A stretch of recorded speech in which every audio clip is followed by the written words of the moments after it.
شکر اکنون باز هم در هر ضرب دلی ما تپش نوروز احساس می گردد. روحمون باز هم با جوش و خروش دریاهای شخاب هم شفت است. قلب هر کدام ما به مثل آب آن تازه و مصفا است.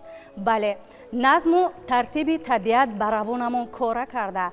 اکنون نه تنها طبیعت زیبا به نظر می رسد، بلکه پیر و برنا زیباتر و خرمتر گردیده. به مثل محیط امروزه برنامه ایدانه ما که در آن بهترین نفران صاحب هنر و صاحب ذوق اشتراک دارند و حالا این برنامه جشنی را همچون گلدسته تر و تازه تقدیم هر کدام شما می سازیم. عزیزان دل و دیده، شامتان بخیر دوستان عزتمند. در یک شام نوروزی مهمان به کاشانه‌هایتان شدیم و گفتیم که این شام نوروز است و ما میدونیم که جشن نوروز سنت‌های خود را دارد و ما شروع کنیم از دوره‌های کودکی، از همان دوره‌هایی که عنعنه‌های نوروزی را الکی از همان دوره‌ای که خودمون رو می‌شناختیم، کوچه به کوچه، مکتب به مکتب، گروه به گروه این عنعنه را اجرا میکردیم. ما نیز دوستان عزتمند همینجا همراه هنرمندان هستیم و یادی از عنعنه های نوروز میکنیم و ترانه خوانی میکنیم، زیرا نوروز را بدون ترانه، بدون شعر تصور کردن نمیشود. همین ترانه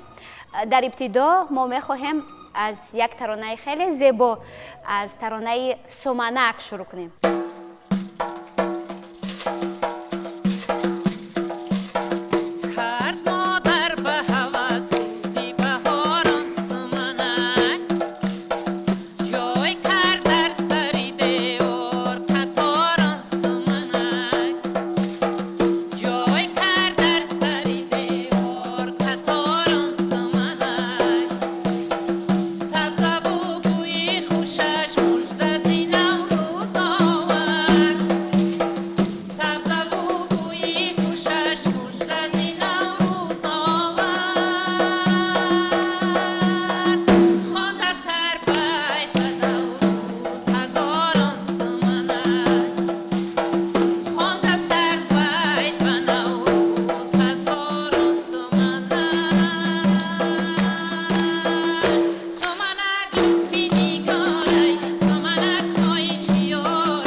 ترانه خیلی زیبا، به نهایت ترانه دلنشین. البته فصل بهار و جشن نوروز در حیات ایجادکاران ایام خاصه به حساب می رود، چرا که الهام آنها بیشتر می گردد.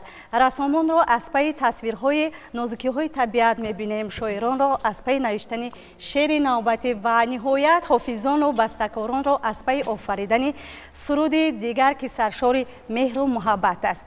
بگوید که این راست است، یعنی این ایام سرودهای ایجاد می شوند که سرشار از مهر و محبت است. همینطور نه؟ واقعا هم درست قید کردی مهری. من گمان میکنم که بهار، نوروز خودش یک موسم الهام است، موسم خاطره ها است، موسمی هست که دل خوشحالی میکند و موسمی هست که گفتیم که همون عنعنه ها رو پیش نظر زنده میکند. بیاد از محیط کوهستان شروع کنیم. در ابتدای برنامه من گفتم که بعضا عنعنه های هست که در محیط دیها به طور هوسکارانه بود، به طور از روی استعداد بود یا استادانه یا چیزی، ما صدا رو گوش نمیکردیم که صدایمون چگونه میبراید، اما ترانه خوانی میکردیم کوچه به کوچه. شما چی خاطره از عنعنه های نوروزی از دیه دارید؟ تشکر زیاد میگویم. اولا همه اهل نشسته که در این میز گرد جمع اومدن امروز از هر گوشه و کنار جمهوری، البته در اینجا قرار دارن، همه هنرمندان بسیار خوبی ما در اینجا قرار دارن، همه اینا را به این نوروزی عالم افروز تبریک و تهنیت میگویم. به اهل اویله اینو، به خود همینا تنی صحت و خاطر جمع آرزو دارم. بعداً گفتنی هستم که ما خاطره های زیاد داریم از نوروز.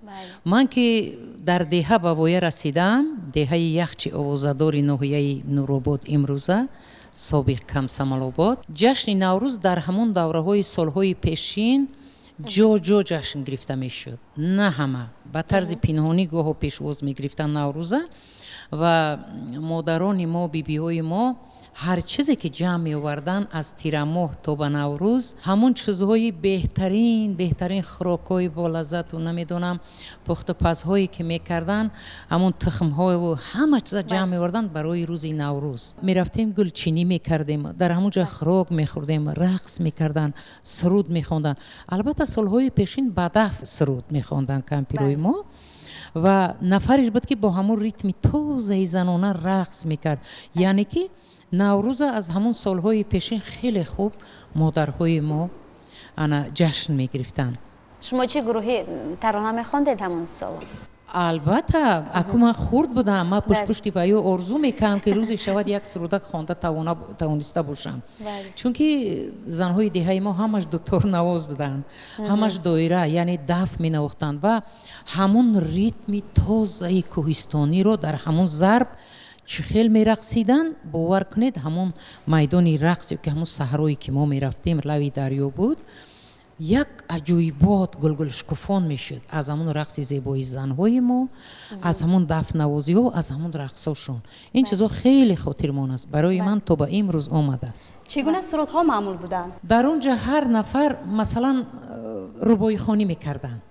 ربایی خوانی میکردن بیشتر میگفت که مثلا دریا رفته است. برای او شرط نبود که تنها کلمه یا که بوجای نوروز گوید. میگوید که ای یارک جون لولوی دریا روی چی، ماننده که ماهی نو پیدا شوی چی، ماننده که ماهی نو ببینم رو تا شمالای کوهستان بیاره بوتا. ایره ببین وقتی که مادر یک زن امی چیزا میخواند و علاقه تصویری نوروز است، تصویری عشق است، محبت است در اینجا. برای همین ببینه که تصویره که و همون دریای کلونی وقت میگذره در همون جایی که ما جشن میگرفتیم نوروزه. ببین چقدر زنهای ما روبای خانی میکردن. از همون تاثیر روبای خانهای همون مادرهای دوره قدیم به من هم آمده است همین چیز. و شما نیز تاثیر کرد؟ البته به تاثیر نمیماند. گرد اطراف کدومی که در کدام حالت مثلا زندگی میکند از همون اطراف با او تاثیر خوب میرسد. این همه ما میدونیم. این مادرای نازنین در اینجا نشستن، اینجا این مثلا هنرمندای ما که خیلی نام علاقه مکتب دیده هستند، علاقه به پایه استادی رسیدن بعضیشون. برای همین نوروز ما همه خیلی جشن میگرفتیم. درست میگویند که آدم رو محیط تربیت میکنه. و دوستان عزتمند اینجا یک گروه هنرمندان مردمی از انسامبل بیبی جان های ناحیه شهر نو حضور دارن. خوش آمدید به برنامه ما. باور کنید که صفا آورد. نگفتن هم ماند که این بانوان یعنی در طول سالها چندین سرود و ترانه های بهترین خلقی را احیا و ایجاد کردند. بگویید که اعضای انسامبل بودن تا کجا در حیات شما تاثیر رسانیده، یعنی دیگرگونی کرده است؟ 21 سال شد که در همین انسامبل کار و فعالیت میکنیم. انسامبل ما در همه چاره‌بینی های جمهوریوی، ناحیوی، بیرون از جمهوریوی اشتراک میکند. با شعر و ترانه های همین مردمی ما بسیارتر سرودهای مردمی را زمزمه میکنیم که سرودهای ما همین فولکلور از درون خلق تشکیل شده است. ما فقط سرودای مردمی رو زمزمه میکنیم، همین سرودایی که در دل مردم جا گیرد.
زیاد. خسته نباشد. اینجا باز یک متخصص خوب یعنی فولکلورشناس عبدالفتاح امینов حضور دارند.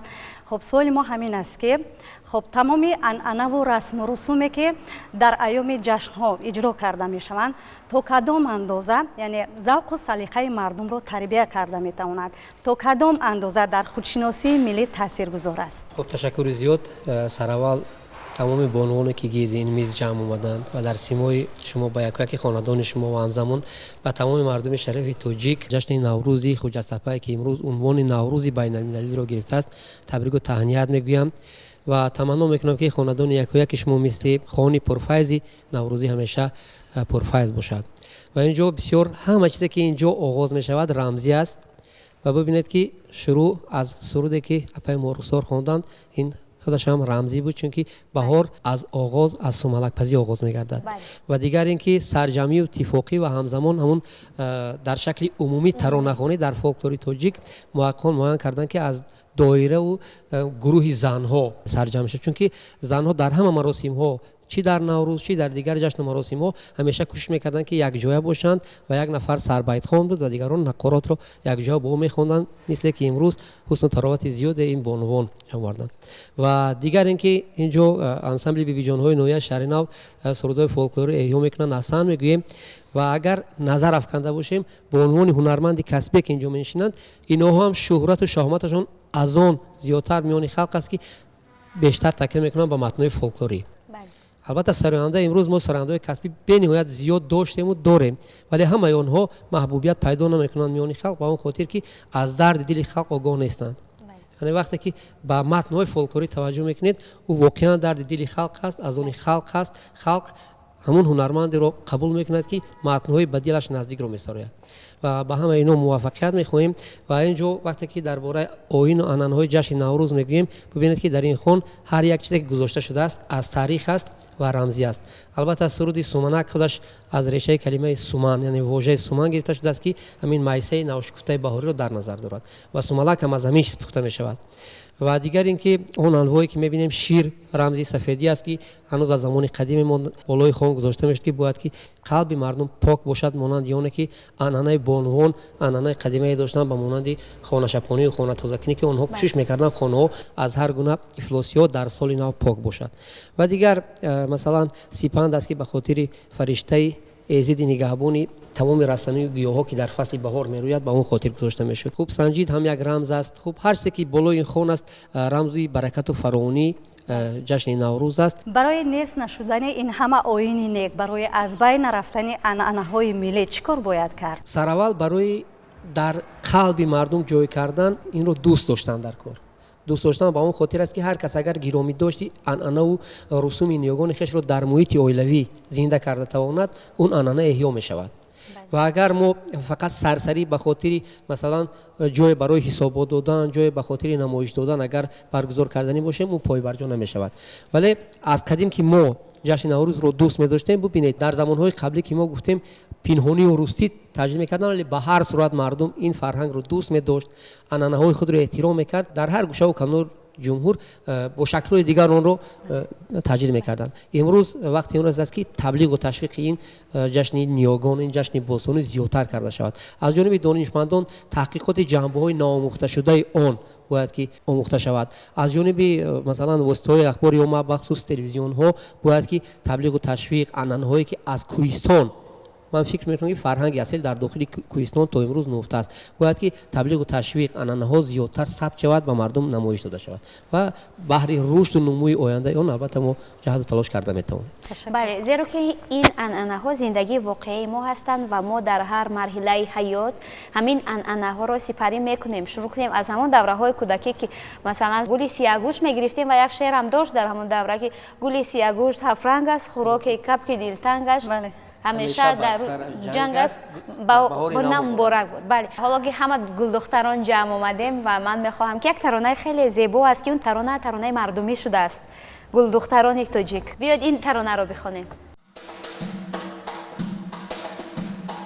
گل دختران تاجیک روحی روانی تاجیک مرامی جانی تاجیک در خاندانی تاجیک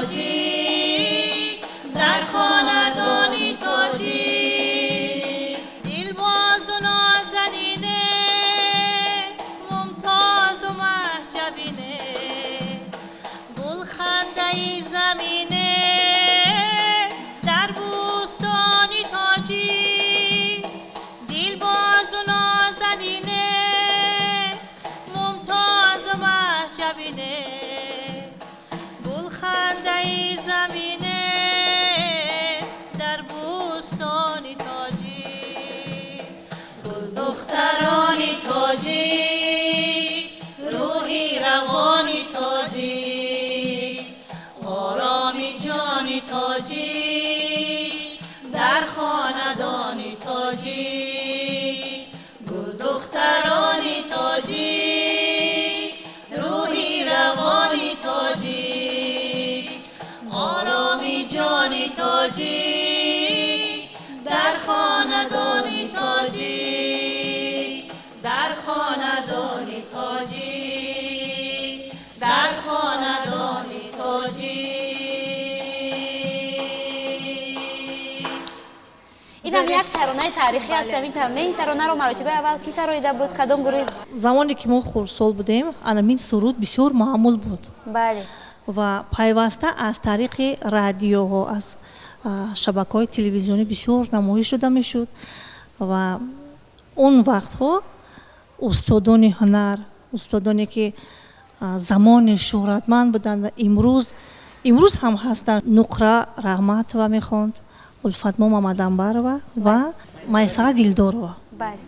و ما امروز هنرمندانی که بگیم که از اونا آموختیم در حق استادی دارم به ما علمی سروده به ما آموزاند. امروز که هر سه همین استادان صنعت در اینجا قرار ندارن، ما اونو را یاد میکنیم. به خاطر یاد این خیلی استادا با نفرای جوانتر هستن در اینجا که همین سروده مثلا خواندن برای خاطر انمو اپای الفتما، اپای نقره، اپای میسره دلدارова با شاد شوند که امروز مثلا از راه دور آمدن نتوانستند در نوروز و از نام همین سرودشان ما چند نفری که در همینجا آوازخوانی کردیم تبریک میگوییم همین سه استاد صنعت رو با واسطه همین سرودش. و اینجا گفتیم که انسامبل بیبی جان های ناحیه شهری نو هستند. بیایید یک ترانه دیگر بخوانیم زیرا خیلی خاموش نشستید امروز که روز جشنی است. بله شما یک ترانه خوانید که ما در هوای آن برقصیم.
واقعا هرچی که این خانم‌ها میخوانن من فکر میکنم که منسوبیت به همین نوروز دارد.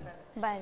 گل، لاله، پشته ها و این مثلا روایی های خلقی بهترین شعر و ایجادات دهانی خلق است.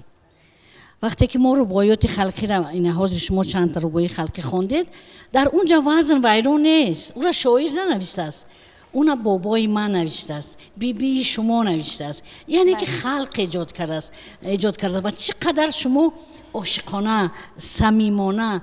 واقعا نوروز شما مبارک عزیزان دل، که خودی من گفتم که چشم زن عالم منور میکند، زلف زن عالم معطر میکند، حرف زن چون شهد از گل میچکد، زندگی رو شیر و شکر میکند. واقعا شما زنها، ما زنها، خواهران، مادران، نوروز هم ما ساختیم، نوروز هم ما انا خیلی زیبا میکنیم. این همه دست زن است، دست زن است که همین نان هم زن آماده کرده است، این سومنک هم زن آماده کرده است. یعنی این قدرت ما هست. نوروز، میدونید نوروز یعنی چی؟ نوروز مقدسات است. نوروز از راه چشم نآمده است طرف ما، نوروز از راه دل آمده است. یعنی از بابایان ما، از 70 پشت ما تا امروز رسیده است و اگر از راه چشم می بود تیز از بین می رفت. چون از راه دل ما بود، دل ما خانه عشق است. نوبهار آمده با نکهت جان دف بزنیم، گرد آتشکده پیر مغان دف بزنیم. اندر این دور گلفشانی و گلگردانی، همراه انجمن بلبلکان دف بزنیم. ساغر نوش کنیم از غزل مولانا، سرخوش از شعر و غزلهای روان دف بزنیم. بر بیابان پر از نکهت گلها برویم، سبز در سبز همه پیر و جوان دف بزنیم. اندلیب است اگر عاشق گلهای چمن، ما هم از عشق وطن هموطنان دف بزنیم. همه برای عشق وطن، همین وطن زیبای ما، دفای شما همیشه صدای بلند داشته باشد. سلامت باشید همتون عزیزان. و واقعا من گمان میکنم که جشن نوروز این جشن اویلوی نیست، یعنی با یک محیط اویلوی، اگر سخنی مرا تصدیق کنند، این جشنی است که مردم را از خانه به طبیعت میبرد و نزد یار و دوستان، به خویش و تبار نزدیکان، هم دهگان هم سبقان. و عموما جشن‌های نوروز نیست، در نوروزگاه برپا میشن و باز میگویند که در همین برابر مخصوصا بانوان شبانگاه در مثلا یگان خانه، در یگان حولی می نشستن و سرودخوانی میکردن و یک طعام میپختن. درست گفتن معلمه که کدام با هم قهر بود آشتی میکردند و به همین واسطه یکدیگر رو میبخشیدن و اون بانوانی که در نزد دیگران سرود خواندن نمیتوانستند، در نزد دوستانشان، دوگانه هایشان سرودخوانی میکردند. و همه مردمی که امروز ما را در تلویزیون سفینه تماشا میکنند، و همه مردم تاجیکستان عزیزم نوروز عالم افروز مبارک باشد. و همه ما امروز میز نوروز حضور داریم. اینجا استاد بزرگی ما پای ما رخسار حضور دارند، پای نور بیبی جان، فرزانه جان و بنفشه و استاد شیرین کلام، شاعره شیرین کلام ما پای شهریه بانو و بانوان عزیز ما را شهری نوی باستانی خودمون خوش آمدید میگویم. و همه ما امروز تعریف و توصیف کردیم فقط زنها رو. انا اکنون فکر میکنم که کشت و کار دهقان این هم نوروز است. انا همین سیب و انا همین بابای دهقان، انگور و انا همین چیزا، انا سبزی که در اینجا هست ما زنها کوریده نمیتونیم. بله، مردها میکنن. اینا مردها میکنن. برای همین من هم نیز در یاد دارم سالهای 2000 بود در وصف دهقان سرود خوانده بودم. هر سال در تمام باغچه ها، در تمام مکتب هایی که امروز من میبینم و همین سرودی که من 30 سال عمر دارد، 30 سال با استقلالیت دولتی جمهوری تاجیکستان، سرودی در میدان دهقان بچه. هر سال میبینم که یک جامعه الچه میپوشن و کودک ها بسیار من بولیده خاطر میشوم. یک کدمن دیگر در دست و زمین کلند میکنن. با فکرم میخوام همین سرود رو پیشکشی همگان گردونم.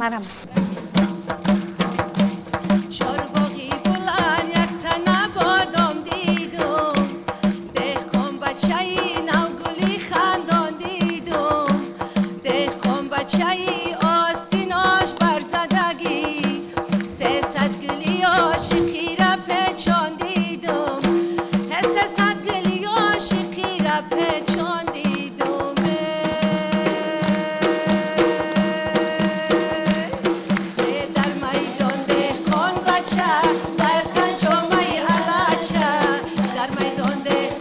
بچه در تن جامعه علچه ما عاشق زار شومه خبر نداره بچه ما عاشق زار شومه خبر نداره بچه دهقان بچه جون بچه جون بچه دهقان بچه جون بچه جون بچه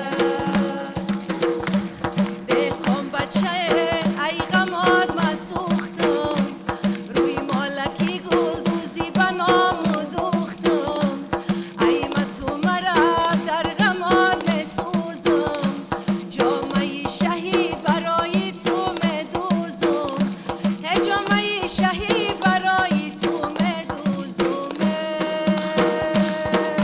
در میدان دهقان بچه در تن جامعه علچه در میدان دهقان بچه در تن جامعه علچه ما عاشق زار شومه خبر نداره بچه ما عاشق زار شومه خبر نداره بچه دهقان بچه جون بچه جون بچه دهقان بچه جون بچه جون بچه البته این گونه ترانه ها مال خلق گردیده است. پس سری موفقیت این گونه سرودها در چیست به فکر شما؟ با فکر من جا استادا نشستن این از زبان خلق است، فولکلور است، به همین خاطر به فکرم. سرود اگر صمیمی باشد در همون حالت در دل مردم میشیند که صمیمی باشد. دهقان بچه این کس خوندن حالا واقعا یک ابراز، یک سیمای یک بچه مثلا دهقان تاجیک نشان میدهد که نوروز عید دهقان میگویند و عید شاعر است. شاعر هم در همین الهامش پیدا می شود و دهقان هم در همین روزی نوروز. برای همین دهقان بچه من در چند جا در مکتب ها هم رفتم دیدم، در باغچه ها که هم بچه ها میخوانند کلان در دستشان گویا همون یعنی که من دهقان بچه هستم. و صمیمیت سرود وقتی که در دل مردم میشیند او همگانی میشود. سرود میشود که همه او را دیگه دوست میدارند و تنها باید همین معرفت شعر فهمی و سرود فهمی مردمی ما کمتر بالاتر رود که سره را از ناسره جدا کند. و این امروز من درک کردم که مثلا سرود فیض گل خیلی زیبا واقعا سرودی که در همین فصل در همین دور گل افشانی و گلگردانی ما بهترین سرود است برای نوروز. یعنی سرود بهاری است. بله سرود بهاری، سرود نوروزی دهقان بچه. سلامت باشید. تشکر. اولا جان سپاس به فیض گلبانو که در همین جا بودن ما رو احساس کردند.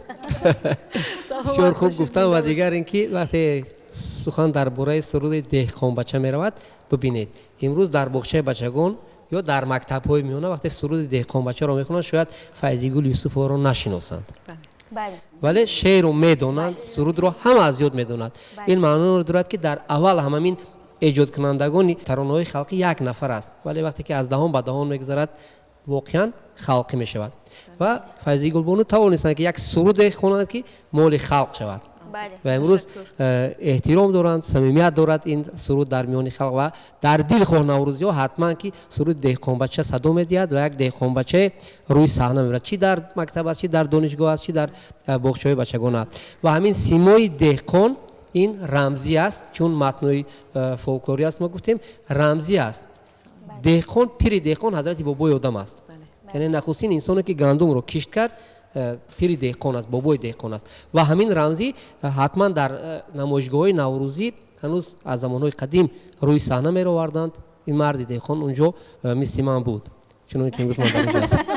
و دیگر اینکه وقتی ما درباره سرود و رمزهای میگیم و اینجا مرین صبحانو سوال دادن که چگونه است که محبوبیت پیدا میکند، واقعا متن‌هایی که از میان خلق ایجاد می شود و پیدا می شود او محبوبیت در میان خلق همیشه دارد. چون که گفتیم که درد دل است. یک سرانده زیبایی چون فیض گلبانو سرودی دهقان بچه میخواند، دل خود جوانمرد میخواهد که در نقش دهقان باشد، در نزد نوای سرود فیض گلبانو رقص کند و این طبیعی است.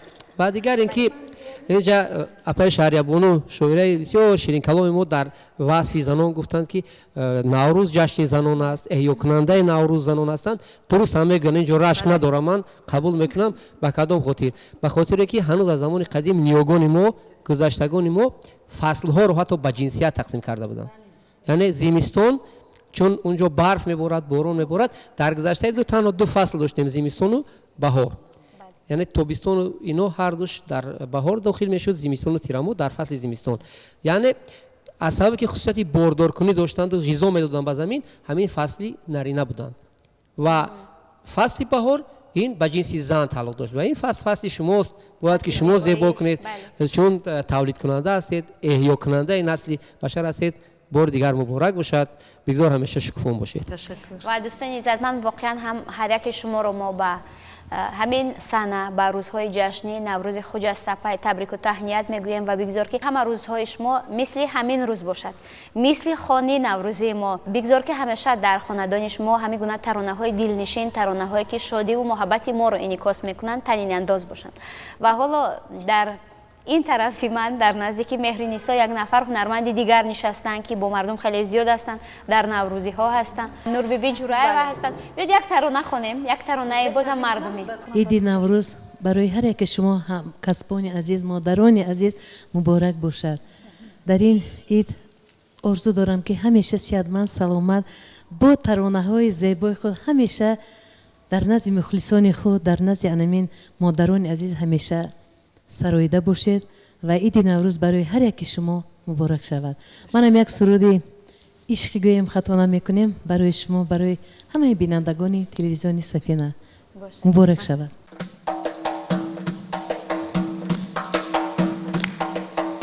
بیا بیا یارت منم، گل و گل زارت منم. بیا بیا یارت منم، گل و گل زارت منم. دیده گریان شدمی نوری دو چشمانت منم. دیده گریان شدمی نوری دو چشمانت منم. دو دیده ای تر دارم، داغی به جگر دارم. دو دیده ای تر دارم، داغی به جگر دارم.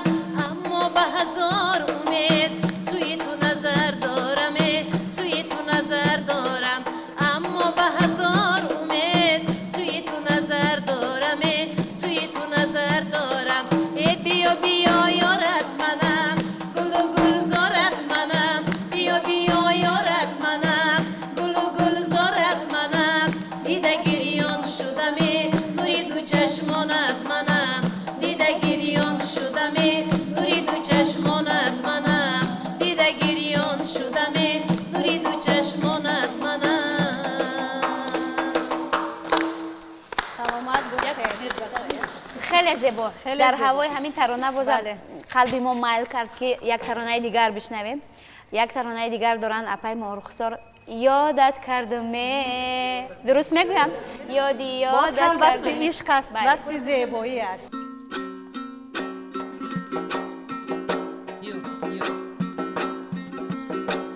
یادت کردم یار در خمارت باشم، گمت کردم یار در سراغت باشم. یادت کردم نوروزی منم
همانطوری که گفتیم یکی از نشانه‌های بهترین سنت و مدنیت و فرهنگ ملی ما این تشکیل و فعالیت انسمبل بیبی جان ها می باشد. خب بگویید که فعالیت امروزه انسمبل چگونه است و بیشتر در ایجادیات سرودهای خلقی به چه اهمیت می دهید؟ حاضر همین عین زمان در انسمبل ما 15 نفر اشتراک میکنن، کار و فعالیت میکنن. ما بسیار ترگی در همه جشن و مراسم های مردم اشتراک میکنیم. بسیارتر ما از بین خلق سرودها ایجاد کرده با آهنگ در آورده. در با ما ملک مراد بالطیف هستند، اکی ویدلوی کرامت هستند که با ما آهنگ میکنند و ما سرودها رو ایجاد میکنیم میخوانیم. بیاید یک ترانه دیگر خونیم. کدام ترانه رو میخونیم؟ بیاید یک ترانه دوست داشتنی خودتون رو پیشنهاد کنید.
خیلی زیبا بود و ادامه میدیم به بزم نوروزی خود. شهریابانو یک شعر دیگری نوروزی قرائت کنید. شعری بهار باشد، نوروز باشد، یا عشق و محبت باشد، یا چی؟ بهار آمد بده نوروزیم را، نگر از عشق خود افروزیم را، به سنگستان قلبت باز یابم، به مثل کبک گشنه روزیم را. من آرزو دارم همتون صاحب روزی خوش باشید.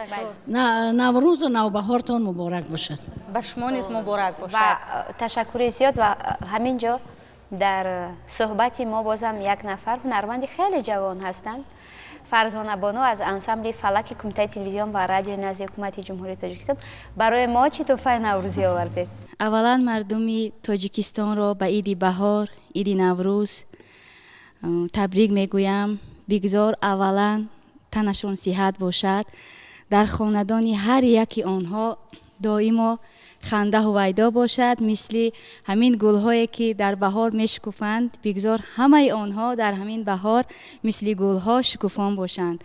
و یک سرود بهر تمام مردم تاجیکستان برای عید نوروز پیشکش می‌گردانم. گلی صد برگ سفید سحری، از غم و درد دلم به خبری، سیدیا نرگسی مستت شده‌ام، سوی من خنده کنان می نگری، سیدیا نرگسی مستت شده‌ام، سوی من خنده کنان می نگری، رازی من از نظرت پنهان است، پیشینه رنگ دلت حیران است، شب و روز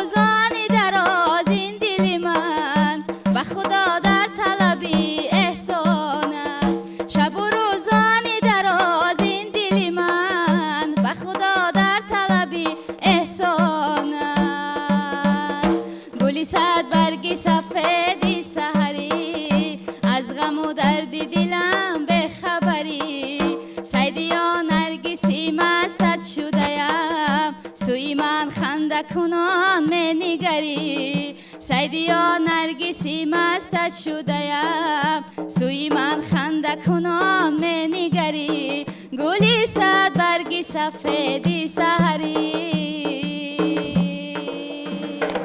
تشکر زیاد. بسیار یک سرود زیبا بود. بله. جشنواره‌هایی که وابسته به موسم سال است خیلی زیاد داریم، از جمله جشن صدر، نوروز عالم افروز، جشن تیرگان و مهرگان و غیره. در برابر مانندی داشتن این عیدها میان هم تفاوت چشم‌رس نیز دارند. البته این چنین آن سرودهایی که محض درباره نوروز و بهار است خیلی فرقی کلان دارد، از جمله بخشیده به سومنک، بهار، نوروز. باز کدام خصوصیت‌های خاص این گونه سرودها را نامبر کرده می‌توانید؟ وقتی سخن درباره این گلدختران زیبا بانوان پریشهره می رود، درباره سرود و ترانه می رود، ما باید بگوییم که خیلی کلمه ترانه از ریشه کلمه ترنم گرفته است. ترنم یعنی زمزمه کردن. بانوان تاجیک هنوز از زمانهای قدیم ترنم میکردند. وقتی خواب کردنی طفل الله میگفتند زیر دل زمزمه میکردند. مثلا سازهای موسیقی دف و چنگ و نی و دیگر سازها نبودند، ولی مادران ریتم داشتند، در قلب خود احساس میکردند، با همون جنباندن گهواره نازکی های حیات رو زمزمه میکردند، تمام مشکلی های حیات و آرزوهای خود رو بر طفل میگفتند و همین احیا کننده ترانه و سرودها هم البته بانوان است. و وقتی که سرود میشود اینجا لکه سراییدن است که اونجا توهم میشود سازهای موسیقی که بعدتر پیدا میشود. و امروز ما بسیار ترانه های هم مردمی و هم ایجادی هنرمندان مشهور کشور رو شنیدیم، بسیار قابل قبول است. وقتی که مثلا در وصف سرود فولکلوری وقتی که درباره گلدختر زیبایی میخواند که آهای گردیم قدش به زنجیری کاکولش با، یعنی ببینید سیموی یک دختره که قدر است که اونجا میرقصد در شعر انعکاس میگردد، وصف میشود و دل خواه انسان برای شنیدنش میرود. مردم در صبح نوروز کوشش میکردن که اصلا با مردم پاکتینه روبرو شوند و میگفتن که بعد از خواب خیستن نخستین نفر با کدام نفره که روبرو شدی چهرهش به تو رسید، دوم سال تأثیری و به تو میرسد. و من فکر میکنم که این سال نوروز من بسیار، یعنی سال من بسیار پرفیض و پربرار میشد، چون که من چهره‌های زیبایی رو میبینم که تمام عمر شاید در تلویزیون بعضی این رو مردم آرزو میکنن و من از نزدیک با ایشان صحبت میکنم و آرزو میکنم که چهره‌های این بانوان زیبا همیشه خندان باشد. سرود و ترانه‌های ایجاد کرده شما از خلق میگیرید و بار دیگر در شکل نو، در قالب نو پیشکشی خلق میکنید، پیشکشی مردم میکنید. بگذار در خاندان هر فردی تاجیک ترین انداز باشد. نوروز در آنجاست که یاران همه جمعند، یاران همه جمعند، هزاران همه جمعند. نوروز در آنجاست که از کینه اثر نیست، مردم به سر خوان فراوان همه جمعند. و ما امروز سر یک خوان نوروزی گرد آمدیم و سرود و ترانه خوانی کردیم و به همین واسطه من باور دارم که با همراهی تماشابین در خاندان آنها بودیم و همراه آنها از نوروز استقبال کردیم. بله، در حقیقت صوت و صدا، آهنگ و نوا نه تنها گوش و هوش را بلکه قلب ها را نوازش می بخشد و اگر به این گونه آهنگ ها با شعر و ترانه صمیمی و زمینی که از جانب خلق گرفته و انتخاب شده از جمع شود، مرهم قلب های مردم خواهد شد. با مثال برنامه امروزه ما که حالا تقدیم هر کدام شما کردیم دوستان نیکبین، میخواهیم با یک ترانه دیگر گروهی بازم یک ترنم نوروز در خاندانتون بکنیم و با همین با شما خیر و خوش میکنیم و میگوییم نوروزتان پیروز باد، هر روزتان نوروز باد.